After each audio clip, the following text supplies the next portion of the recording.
Même si l'été a été moins sec en Isère que l'année dernière, les agriculteurs sont de plus en plus impliqués dans la gestion de l'eau. La ferme des Lys est une exploitation de grande culture, elle produit notamment des semences hybrides.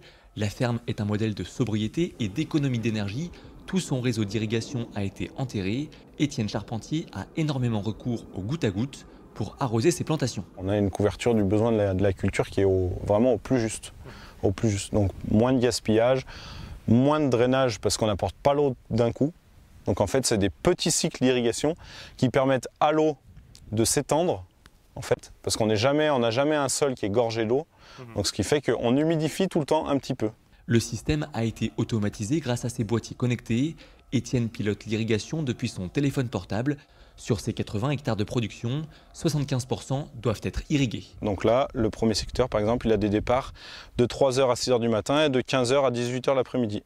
Ces systèmes d'irrigation au plus près des besoins des plantes permettent des économies d'eau de l'ordre de 15% par rapport à un arrosage par aspersion classique. En plus, la pression de la nouvelle pompe installée par Étienne au printemps est contrôlée en temps réel, ce qui permet de détecter la moindre fuite. L'efficacité de l'installation n'est plus approuvée. Ces plants de soja ne se sont jamais aussi bien développés. On a des sojas qui font quasiment 1,20 m de haut, qui ont des gousses de bas en haut et qui sont sublimes.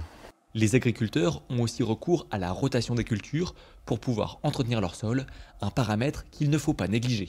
C'est hyper important de soigner la vie et la matière organique des sols parce que c'est ça qui retient toute l'eau. Donc ici on est sur des sols qui ont des réserves utiles assez basses. Donc c'est important pour nous d'apporter des assez petites doses d'eau à la fois, mais du coup c'est aussi important de gérer cette matière organique au mieux pour justement avoir tendance à augmenter la capacité du sol à garder l'eau. Pour inciter les exploitations à installer des modèles d'irrigation plus efficients, le département de l'Isère soutient les projets d'irrigation agricole. Au cours des 10 dernières années, il a accordé des subventions à 190 dossiers pour plus de 12 millions d'euros.